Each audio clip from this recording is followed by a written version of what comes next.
You know what it takes to be #1. At State Farm, so do we.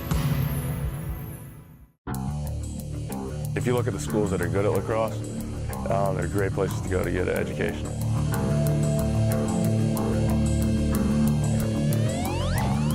I was better at it than the other sports, and I knew if I wanted to play at a high level in college, that would probably be my easiest ticket. And I also enjoyed it a lot, too. I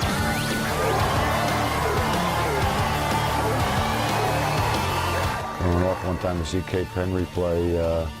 You know, I just saw this giant of a player on the team, and obviously was immediately interested. One of my earliest impressions was him running up the field, chasing somebody from behind, and he was just gobbling up real estate with each step. You know, he just covered ground. When I'm guarding, you know, guys that are smaller, they're just not used to going against someone bigger, and I think it kind of just messes with some people sometimes. You know, it can be a disadvantage sometimes too if I'm trying to guard some guys a lot littler and a lot quicker than I am, but you know, I think it works out. Mike's ability to have the physical tools, you know, he is quick for a big man, he is fast for a big man, he's superbly conditioned, but then with those long arms and that long stick and that tall frame, you know, he just winds up, he's just very, very difficult to run around. He got hurt in a very early scrimmage, as I recall, in the spring of his freshman year, and so by the time he was back and could have played maybe midway or 2/3 of the way through the season, we just decided to hold out the year. I mean, it was real tough being a freshman and going into your spring and being hurt and not being able to participate the way everyone else is, and trying to balance school and treatment, and that it was a pretty tough semester. But I mean, looking back, it opened up some doors that I wouldn't have had the opportunity to take advantage of if it hadn't happened. And I think in retrospect, it was a great decision because he has developed at such a rapid rate during the course of his career that, you know, now you're seeing him at his, you know, sort of clearly at his best.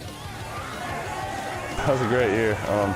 It's kind of, almost being on a team like that kind of spoils you for the rest of the time you're playing here, because you take some things for granted while it's happening that you look back on a team that doesn't have those qualities, and that's kind of like a goal. You can think back to how the older guys acted that year, and you can make sure you're doing those same things, and hopefully it'll come off the same way to all the younger guys.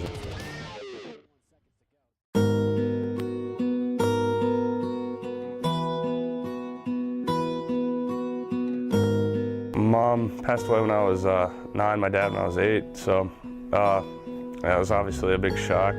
Changed things a lot for me.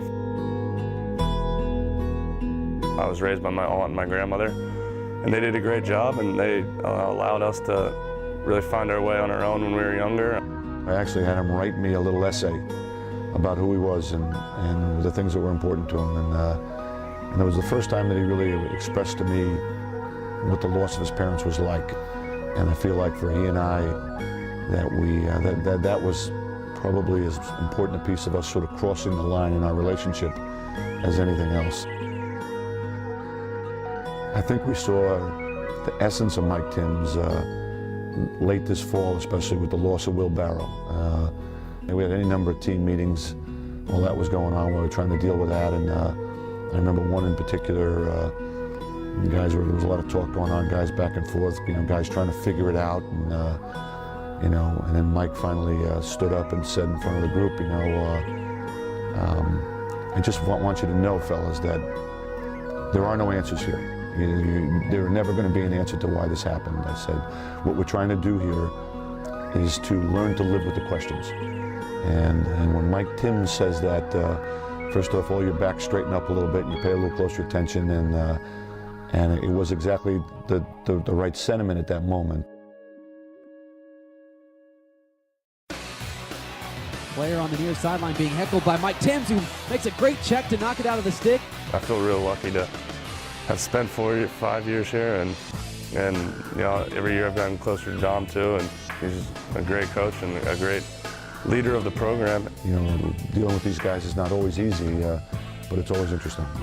As I get closer to the end of my career, what frightens me the most is, you know, losing the daily contact with guys like Mike Timms. You know, I don't know what else could possibly fill up my life the same way.